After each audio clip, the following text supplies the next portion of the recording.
Jacquet, bonjour Pierre.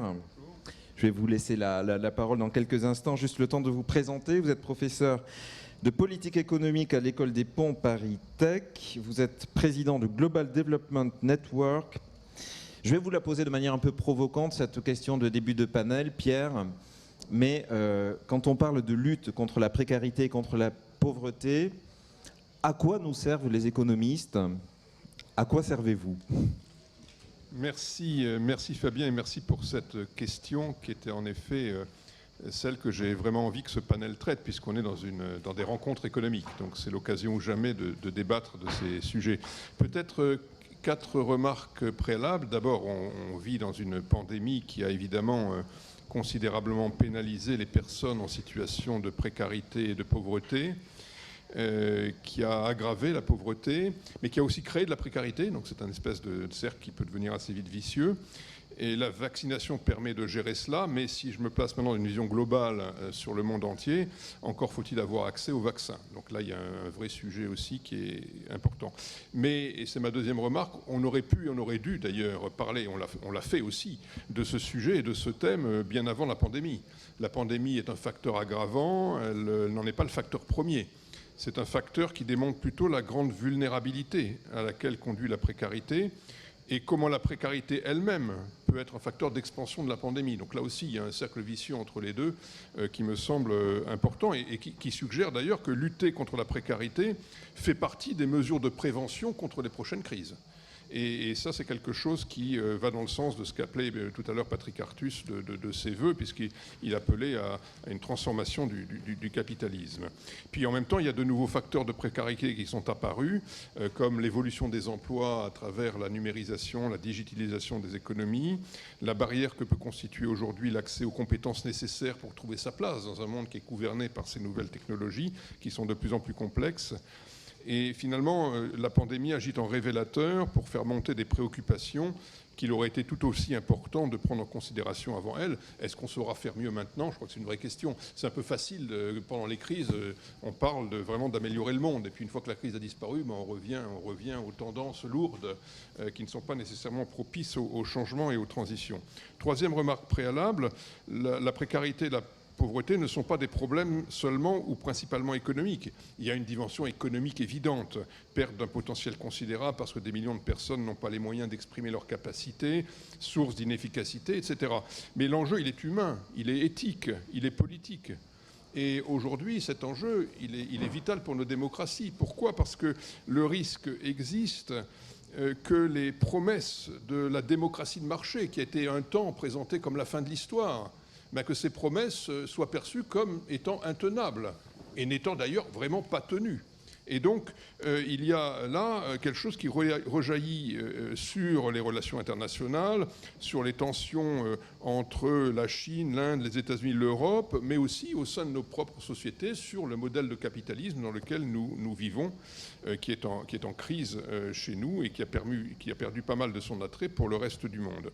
Puis, dernière remarque de préalable, il y a aussi une dimension écologique forte. Alors, peut-être pas dans des milieux très urbains, encore que, peut-être pas en France en particulier, mais si je prends le monde entier, la nature bien entretenue apporte une protection, certes insuffisante, mais réelle, contre l'extrême pauvreté, contre la précarité.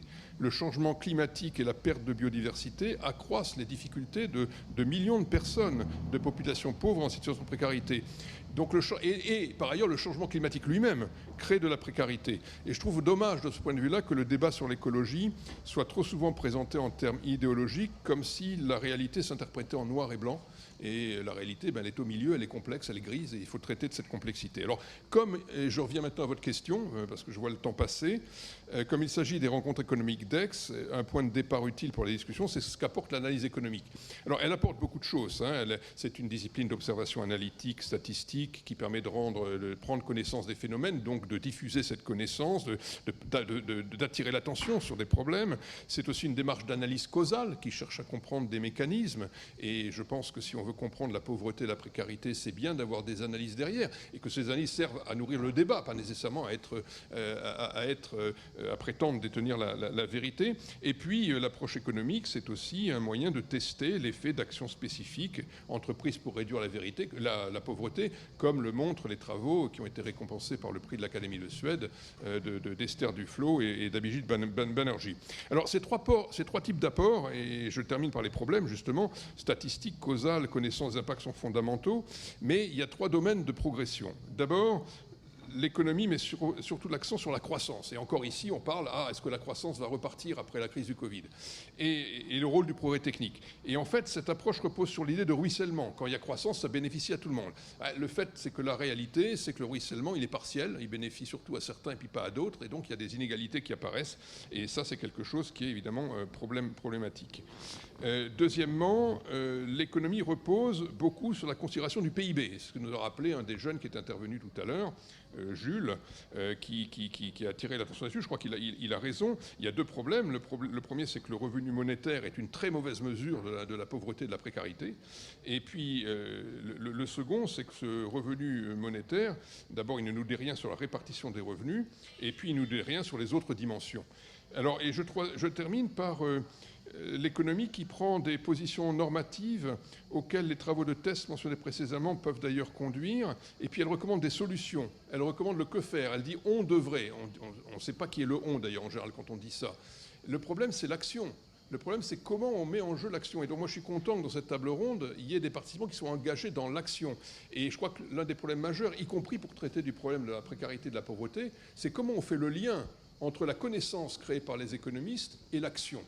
Et comment cette connaissance peut à la fois inspirer davantage les acteurs, leur être utile, et puis déboucher elle-même sur l'action. Et donc je ne terminerai pas en disant on devrait faire ça, je m'arrête, et je suis très heureux d'entendre ce que les panélistes auront à dire. Et nous aurons un temps d'échange justement pour confronter l'analyse et l'action. Vous aussi, n'hésitez pas d'ailleurs à intervenir dans la salle et sur le site des rencontres économiques sur lesquelles vous pourrez poser vos questions et échanger évidemment dans une deuxième partie de table ronde avec tout le monde. J'ai envie de donner la parole à Afsat Abiola.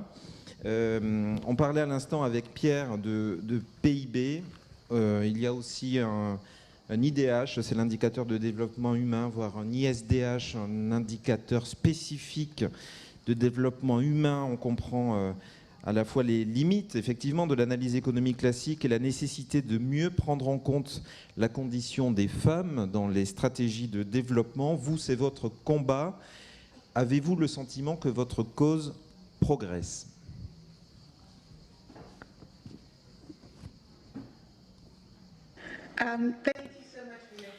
Merci beaucoup pour cette question. Je m'entends. Est-ce que je peux ne pas m'entendre parce que c'est un petit peu embêtant.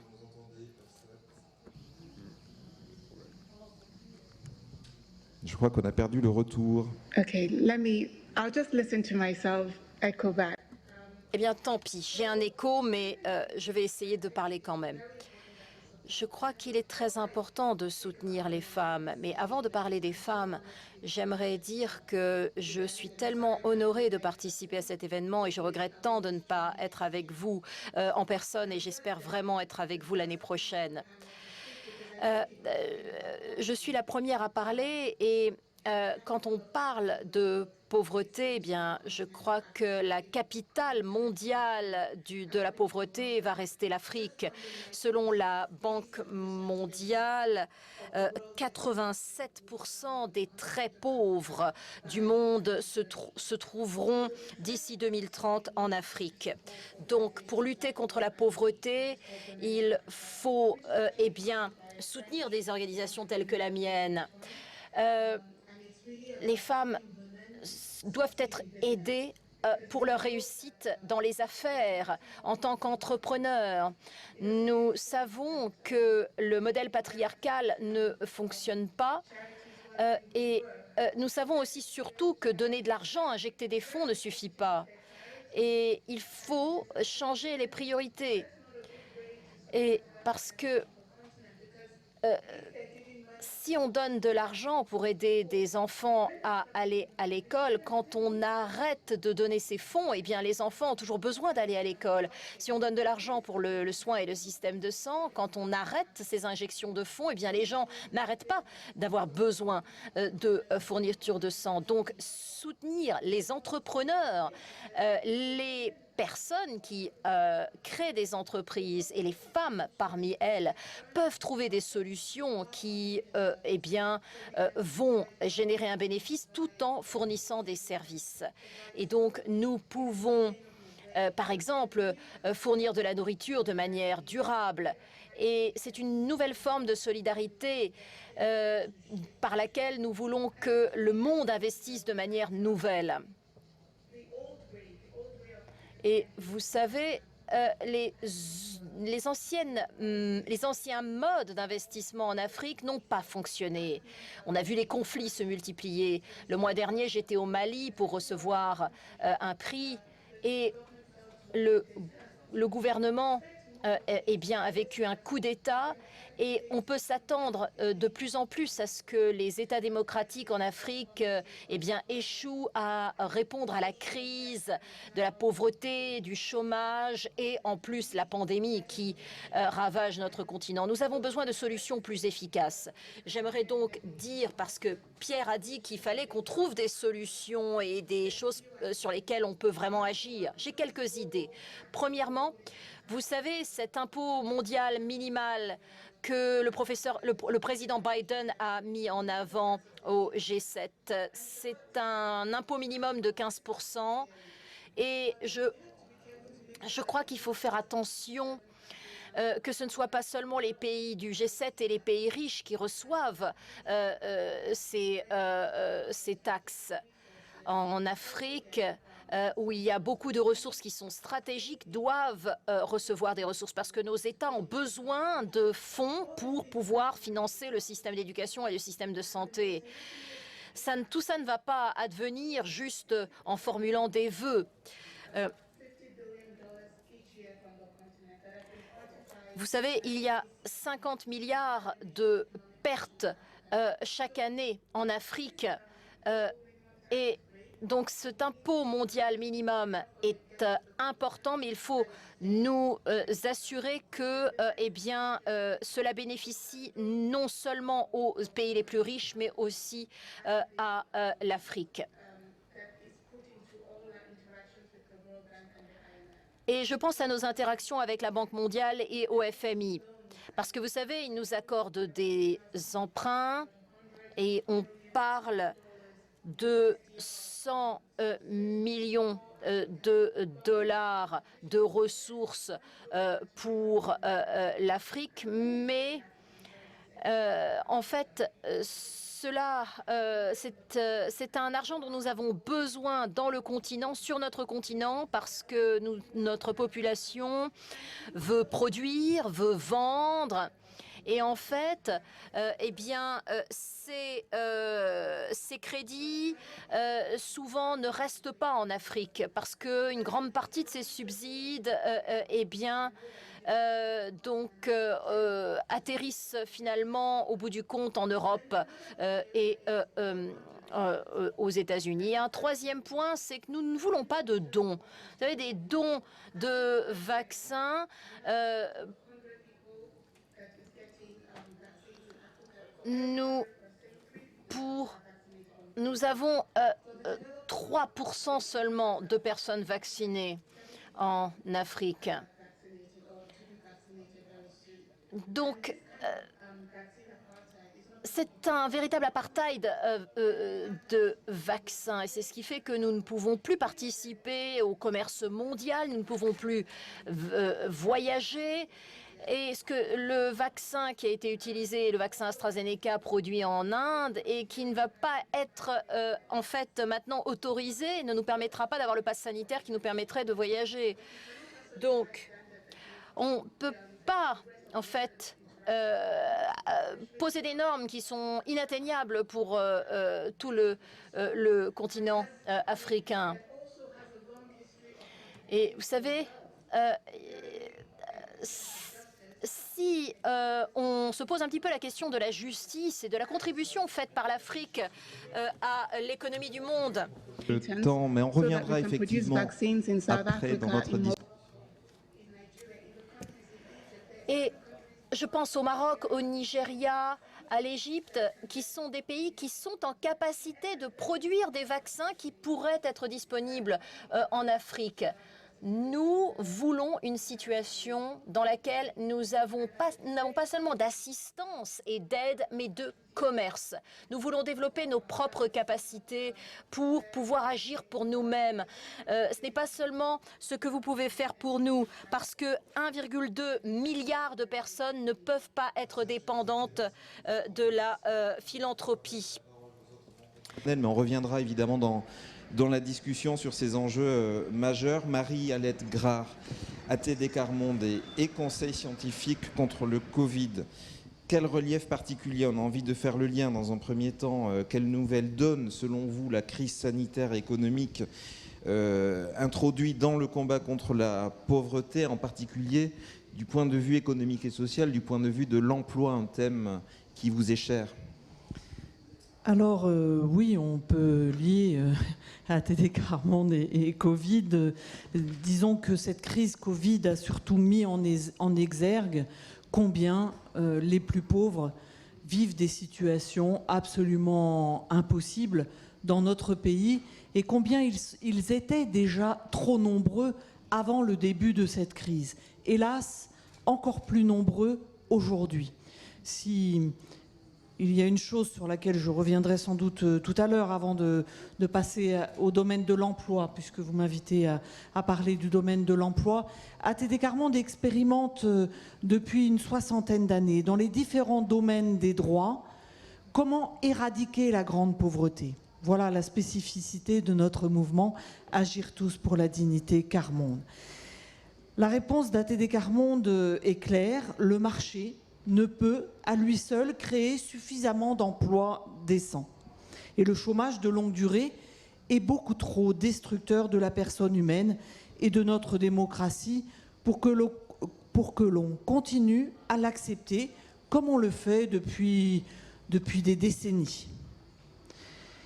Alors, nous menons avec d'autres partenaires, vous le savez sans doute, vous connaissez sans doute cette expérimentation qui est Territoire zéro chômeur de longue durée, une expérimentation qui a déjà 5 années, qui a eu lieu sur 10 territoires et qui va avoir lieu sur une 50aine de territoires en plus, qui vise à éradiquer le chômage de longue durée sur des territoires précis.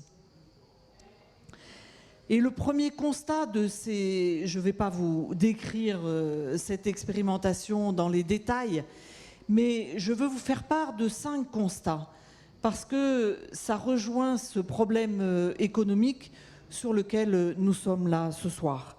Le premier constat est que les personnes exclues de l'emploi veulent vraiment travailler. Ça, c'est quand même important de le dire, parce que parfois, on voudrait nous faire croire, nous faire penser que vraiment les personnes qui sont au chômage depuis très longtemps ne voudraient pas rechercher et reprendre un emploi décent. Alors elles le veulent vraiment. Le deuxième constat est que si l'on pense ensemble les champs d'activité possibles sur un territoire avec les personnes, avec les acteurs du territoire, alors il y a un gisement inépuisable d'emplois sur ce territoire. Le troisième constat est que tous les acteurs peuvent y gagner. Les personnes privées d'emploi, bien entendu, mais aussi les TPE, les PME, qui voient leurs propres activités se développer du fait du dynamisme territorial retrouvé. Les élus locaux, les structures d'insertion, qui sont les premiers partenaires de cette expérimentation, et tous les habitants. Parce que des habitants qui sont rejetés depuis des années, qui n'ont pas leur place dans la société, puissent retrouver une place dans ce territoire, une vraie place dans ce territoire, que leurs enfants trouvent une vraie place à l'école, qu'ils puissent enfin rentrer dans les apprentissages parce que leurs parents ont retrouvé un emploi. J'accélère un peu parce que j'ai encore 2 constats. Le 4e constat est que si l'on n'y prend pas garde, une telle expérimentation peut malheureusement très rapidement laisser les personnes les plus éloignées de l'emploi une fois de plus sur le bord du chemin. C'est vraiment pour elles que nous avons mis en place cette expérimentation et il s'agit d'être très vigilant parce que c'est une attention de tous les instants, j'y reviendrai si vous le souhaitez. Le 5e constat est que face à l'urgence sociale et écologique, comme vous le disiez tout à l'heure, Pierre, hein, c'est ça ? Il est aussi vital de créer des emplois à l'aide d'autres moyens, plus rapides et à plus grande échelle. Distinguons bien 2 temps. Celui de l'expérimentation, comme territoire zéro chômeur, de longue durée ou d'autres, et celui de l'urgence qui nous est imposé aujourd'hui de créer des emplois, vite et massivement, dans la transition écologique et sociale. Pour vaincre le chômage, il faut faire feu de tout bois et donner à chacun le moyen de à chaque moyen toutes les chances de produire les meilleurs résultats. C'est la conjugaison de ces solutions qui peut permettre à tous ceux qui le souhaitent d'accéder à un emploi décent, utile et écologique, et qui peut fonder d'autres piliers de notre État social, donc de nouveaux rapports au travail. Je m'arrête là. Chantal Mir, on vient de parler de l'emploi, il y a aussi évidemment le logement parmi les questions centrales autour de la pauvreté, de la lutte contre la précarité. Un toit sur la tête, c'est une sécurité sans laquelle on ne peut pas avancer, c'est évident, on ne peut pas en sortir de la pauvreté. Vous qui êtes sur le terrain avec SOS, quels sont les angles morts de votre point de vue dans cette lutte contre la pauvreté, notamment en matière de logement? Iliana. Oui, merci. Effectivement, la crise que nous traversons a encore plus fragilisé la situation socio-économique des ménages sans abri par des pertes d'emploi, des pertes de droits, des pertes de ressources. Je voulais faire un focus sur cette question parce qu'aujourd'hui, en France, on considère qu'1 million de personnes sont privées d'un logement personnel. Si on élargit cette situation du mal-logement aux personnes qui vivent dans des logements surpeuplés, qui vivent dans des conditions considérées comme très difficiles, dans l'impossibilité de se chauffer, de payer leur loyer et l'habitat indigne, on arrive à 4 millions de personnes. Beaucoup de personnes se retrouvent à la rue. Le lien entre sans-abrisme et pauvreté, il est évident. Mais l'un aggrave l'autre aussi. Et sur les 200 000 places d'hébergement qu'on a aujourd'hui en France et qui sont supposées être un sas de mise en sécurité des personnes en situation de sans-abrisme et de précarité pour les aider à rebondir, on pourrait penser que c'est une solution vertueuse qui permet de sortir de cette situation et de se rétablir sur le plan psychosocial. Mais aujourd'hui, la construction de notre politique d'hébergement, elle est contre-productive. Elle a un coût humain et financier, et c'est là où on aura besoin davantage des économistes, qui est énorme, parce que être hébergé aujourd'hui en France, c'est changer d'hôtel ou de place d'hébergement très régulièrement, parfois plusieurs fois par an. Et ça, c'est très déstabilisant pour les parcours, pour accéder à l'emploi, pour se maintenir dans l'emploi. C'est déstabilisant pour la scolarité des enfants, c'est déstabilisant pour la santé psychique et physique des ménages. Et on appelle de nos voeux depuis plusieurs années une politique qui soit une politique d'accès au logement d'abord, et non pas un logement qui soit la récompense d'un parcours d'insertion.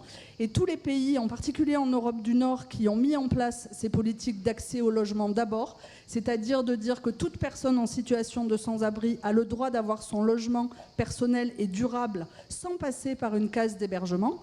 Tous ces pays-là ont connu des améliorations fulgurantes de leur situation en termes de rétablissement des ménages, puisque les personnes à plus de 80% se sont toutes maintenues dans le logement. Donc c'est tout à fait soutenable pour une grande partie des personnes sans abri aujourd'hui de se maintenir dans un logement. Et c'est en plus soutenant pour leur parcours, pour leur accès à l'emploi, pour la scolarité de leurs enfants. Et les acteurs de terrain sont également persuadés que c'est vertueux pour les finances publiques, que ça coûterait moins cher, y compris à court terme, mais très certainement à moyen terme, de mettre les gens dans des logements, y compris en les accompagnant tant que nécessaire sur le plan de leur démarche sociale, mais que ce serait nettement moins cher. Et c'est là où on a besoin des économistes, parce que déjà on est dans un secteur où on n'a pas de données. La dernière enquête INSEE sur le sans-abrisme, elle date de 2012. En 2012, il y avait 80 000 places d'hébergement en France. Aujourd'hui, en 2021, on est à 200 000 places d'hébergement et on sait qu'elles sont insuffisantes.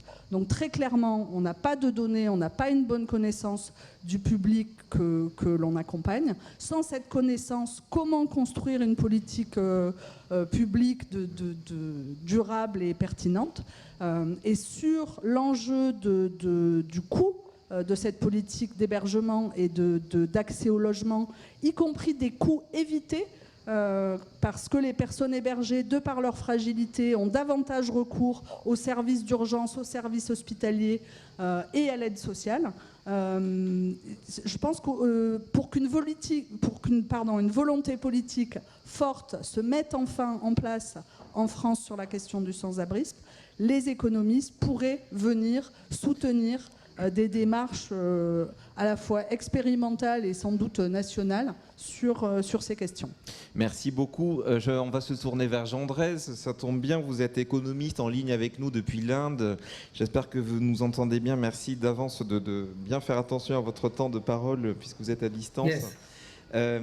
Avec vos lunettes d'économiste, donc comment répondre à ce que viennent de dire nos deux interlocuteurs de terrain, comment faire dialoguer l'analyse économique et les initiatives sur le terrain pour lutter contre la pauvreté?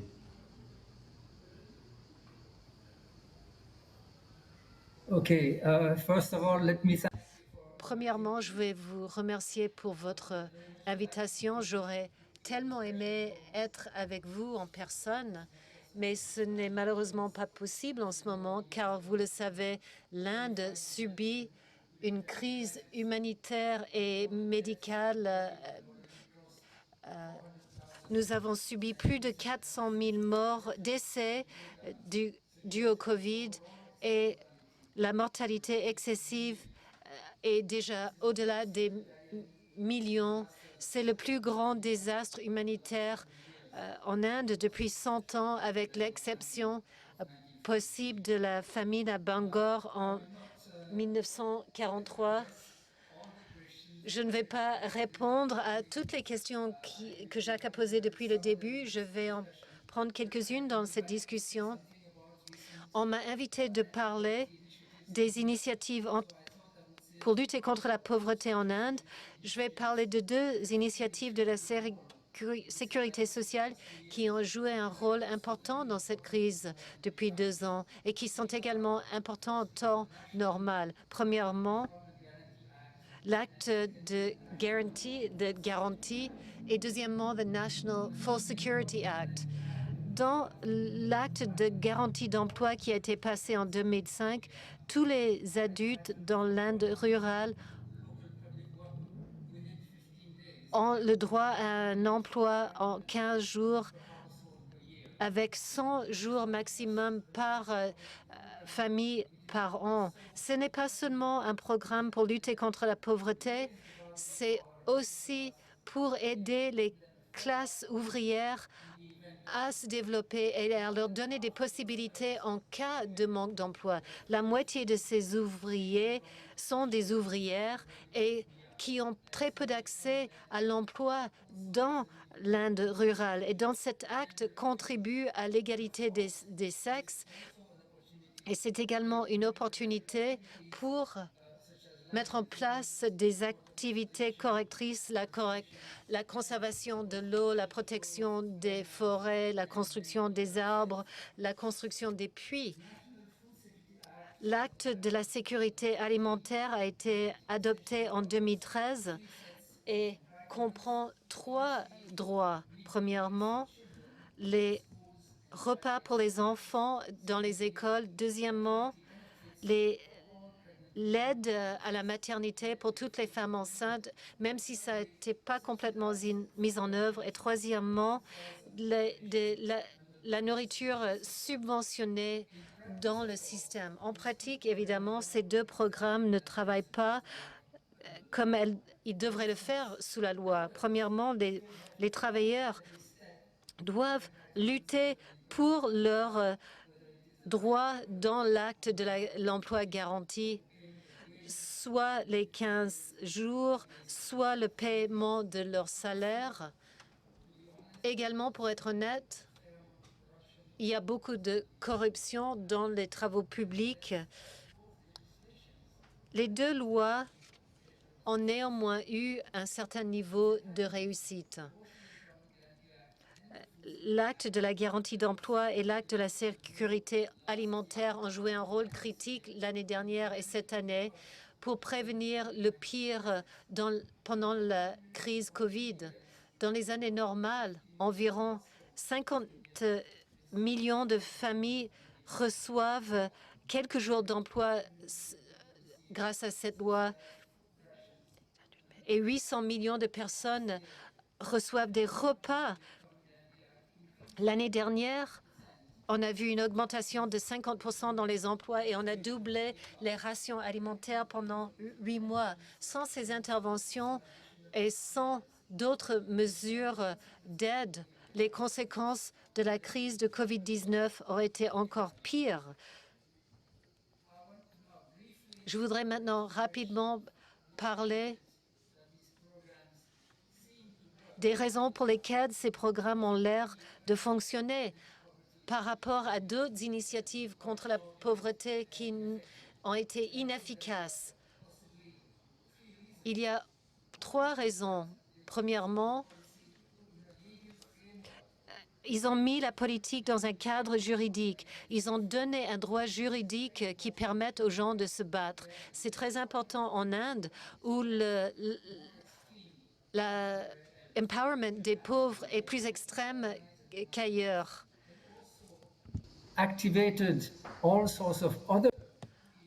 Cela a permis à d'autres personnes et d'autres organisations à travailler sur cette question. Deuxièmement, ce sont des programmes inclusifs. Ils n'ont pas un cible très étroit sur juste les plus pauvres, comme c'était le cas dans les autres programmes contre la pauvreté. Et 2/3 de la population sont couverts. Tous les adultes dans les zones rurales peuvent bénéficier des programmes qui garantissent le travail. Il y a moins d'exclusion et la plupart des populations ont un enjeu pour être sûr que ces programmes fonctionnent. Ce sont des programmes coûteux. Ça coûte 0,5% du PIB chacun, mais au moins ces programmes fonctionnent. Je demandais vraiment de conclure si vous m'entendez. Political value and including electoral value. I mean, there are programs that are. Il y a des programmes qui sont vus pour aider les gens à aller voter. Et c'est important pour avoir un engagement politique pour ce programme de la part des partis au pouvoir. Et je vais essayer de répondre à une question posée par Pierre-Jacques, si vous me donnez encore une minute. Il a demandé quelle est la contribution des économistes à cet effort de réduction de la pauvreté. Ces 2 programmes que j'ai cités, je dois dire que les économistes ont peu contribué à la création et la mise en œuvre de ces programmes. Cependant, ils ont contribué par la suite, des années plus tard, dans les travaux de recherche qui démontrent les effets des programmes, les problèmes associés. Il y avait une grande mobilisation publique, une demande publique pour mettre en place ces lois et les économistes n'ont pas joué un rôle important. Il ne s'agit pas que de ces 2 programmes. Si je regarde Les débats publics en Inde aujourd'hui, les lois agricoles, par exemple, la politique de vaccination, la question d'investissement direct étranger, les économistes n'ont pas joué un rôle actif. We don't learn very Et much passer la parole about the economy, at least à in the Tristan. programs that I have studied in long ago in Essex patiente. University and later at the Indian Statistical Institute. And for that matter, even today, for example, at the Delhi School. Même aujourd'hui, à l'école d'économie de Delhi, on constate que beaucoup de modèles économiques, surtout mathématiques, sont en place et on apprend peu de choses sur l'économie. Et quelque chose qui m'a vraiment frappé dans les efforts, c'est comment les activistes ont un rôle à jouer, sont beaucoup plus entendus que les économistes. Ils ont moins d'éducation formelle, mais ils s'intéressent beaucoup à ces questions et ils passent beaucoup de temps et ils se forment. Et ils ont plus de connaissances que les économistes qui sont considérés comme les experts. La salle, sinon ça va être compliqué. Pardon, Jean, par avance, puisque vous découvrirez qu'on a dû couper le micro, mais la communication est très difficile à distance. Vraiment, mille excuses. Tristan, je me tourne vers vous parce qu'il faut qu'on avance. Vous êtes engagé en politique, en France, ici à Toulouse même précisément, pour interpeller les décideurs sur ces situations en France particulièrement criantes, sur la pauvreté, sur la précarité chez les plus jeunes. Vous portez notamment cette proposition de RSA pour les moins de 25 ans. À quoi, de votre point de vue, l'engagement politique peut contribuer à la lutte concrète que mènent d'autres acteurs de terrain, on les a entendus tout à l'heure. Et avez-vous besoin des économistes, vous, pour rédiger votre profession de foi ? Déjà, on l'a dit ici à plusieurs reprises, la pauvreté, ça passe avant tout par une volonté politique pour lutter contre cette dernière. Et c'est pour ça qu'avec Allons Enfants, on travaille beaucoup avec les associations sur le terrain qui, elles, connaissent le terrain, connaissent les personnes auxquelles elles viennent en aide. Et à partir de cela, on essaye de travailler avec ces personnes-là pour proposer des solutions adaptées aux besoins de chacun. Je vous donne un exemple très concret. À Toulouse, on travaille beaucoup avec une association qui a été cofondée par un de nos membres qui s'appelle les Piaves de la rue. C'est une association qui fait des maraudes tous les lundis pour venir en aide aux sans-abri. Lors d'une de ces maraudes, on a trouvé une jeune personne qui avait une fille de 23 ans, qui avait un CDI, qui touchait le SMIC, elle travaillait chez Marie Blanchère.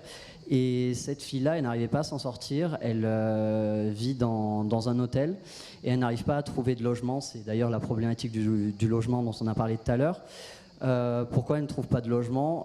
Parce qu'elle n'a tout simplement pas de garant pour lui venir en aide. On lui a dit, si jamais, va plus loin, va dans une autre ville, un peu plus loin que Toulouse, les loyers seront moins chers. Mais cette fille-là ne peut pas faire ça tout simplement parce qu'elle n'a pas le permis. Si elle fait ça, elle perd son job. Donc comment l'aider ? À cette époque-là, j'étais candidat pour les régionales.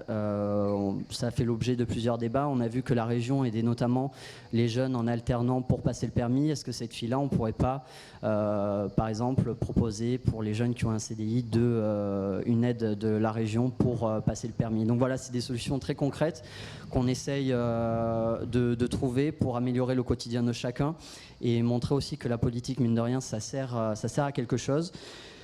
Concernant le RSA pour les moins de 25 ans, c'est une réforme qui a été portée par 15 organismes de jeunesse différents qui se sont réunis autour d'une table pour discuter de comment on pouvait mettre ça en place. C'est une proposition de loi qui a été votée au Sénat qui malheureusement a été refusée, mais ça a été l'occasion d'enfoncer une porte et de mettre ce débat-là sur la table. Le but étant de permettre aux jeunes actifs qui viennent de terminer un master, comme moi par exemple, quand ils cherchent un emploi, à la suite de leur master, ils n'ont plus les aides du Crous, ils n'ont plus de logement. Donc voilà, l'idée c'était d'aider ces jeunes qu'ils aient une rampe de lancement, justement ce RSA, pour leur permettre de se lancer dans la vie active, de trouver un emploi et de pouvoir vivre leur vie comme bon leur semble. On nous a souvent reproché et on nous a dit que c'était une solution qui encourageait l'oisiveté des jeunes. Moi personnellement à 23 ans, toucher le RSA, ce n'est pas du tout mon objectif et je pense que c'est pareil pour la majorité des personnes ici.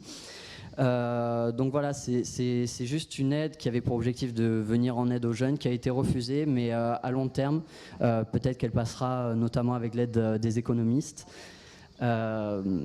Donc voilà, je voulais vraiment vous montrer ici aujourd'hui que la politique, ça ne sert pas à rien, c'est important.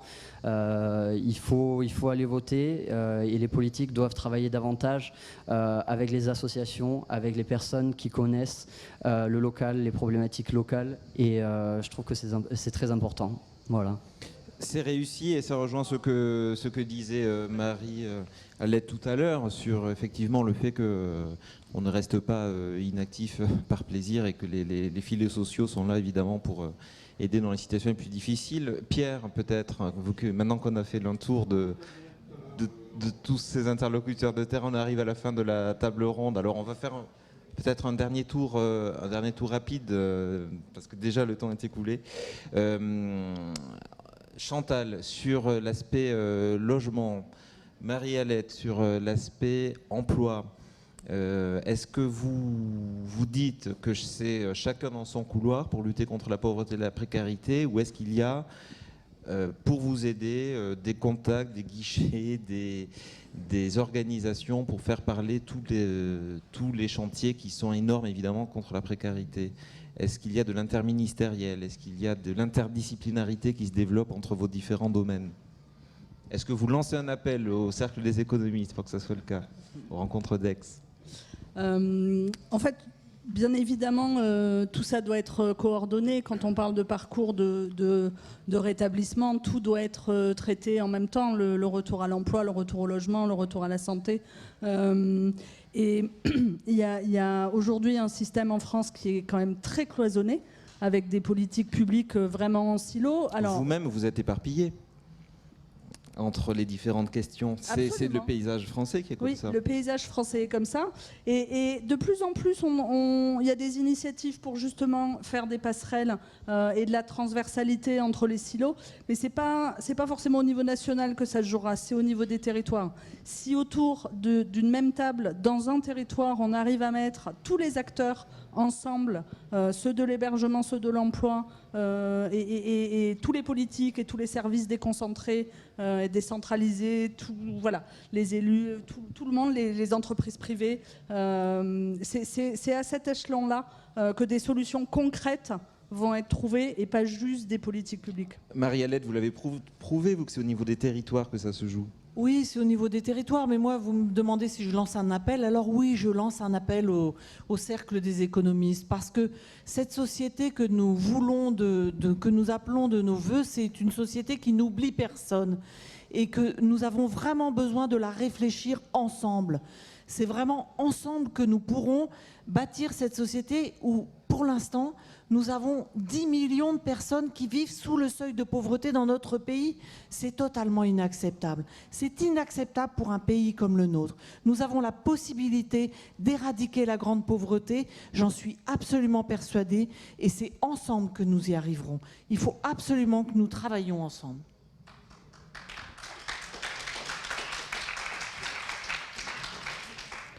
Pierre, il vous revient cette fois la redoutable tâche de conclure après cet appel que vient de lancer Marie-Alette. Est-ce que le Cercle des économistes a reçu le message?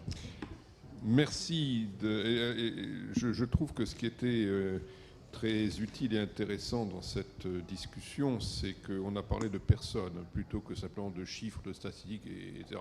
Et je crois que cette dimension humaine, elle doit être vraiment au cœur des sujets.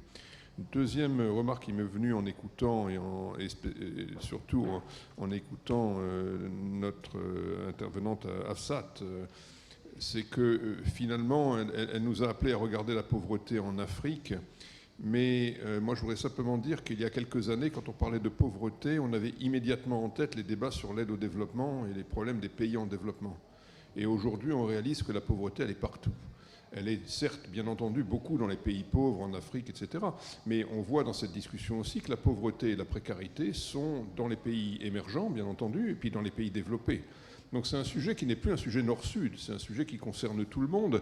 Et je pense qu'on peut tous apprendre les uns des autres. C'est-à-dire que moi j'ai trouvé par exemple que le retour d'expérience, malgré les difficultés de connexion à distance avec Jean Drèze, était extrêmement intéressant parce qu'on peut apprendre beaucoup de ce que l'Inde cherche à faire et surtout des difficultés qu'il y a dans la mise en œuvre des programmes concrets de traitement, de politique sociale.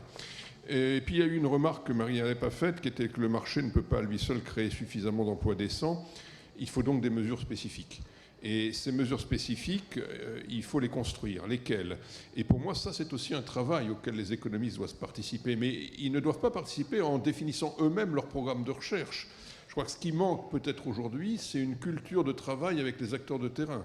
C'est une culture c'est une culture de travail dans laquelle les programmes de recherche sont définis en les discutant avec les programmes de terrain, de façon à ce que les travaux entrepris servent des objectifs très concrets. Et ça, je crois qu'on a encore des progrès à faire. Et ces progrès impliquent aussi des financements, parce que comme partout, quand on lance des recherches, il faut qu'elles soient financées. Donc il y a une infrastructure de recherche économique qu'il faut probablement réinventer. Si le cercle des économistes peut y contribuer, je pense qu'il le fera, mais il n'est pas le seul acteur dans mais il y a beaucoup de monde aux rencontres d'Aix et le message portera peut-être au-delà de cet amphithéâtre. Merci. Merci Pierre, merci à tous. Pardon pour les quelques problèmes techniques qui ont émaillé la table ronde, mais je pense qu'en tout cas sur le fond, il y a de forts et de beaux messages qui sont passés et qui construisent des jalons pour la suite. Merci à tous.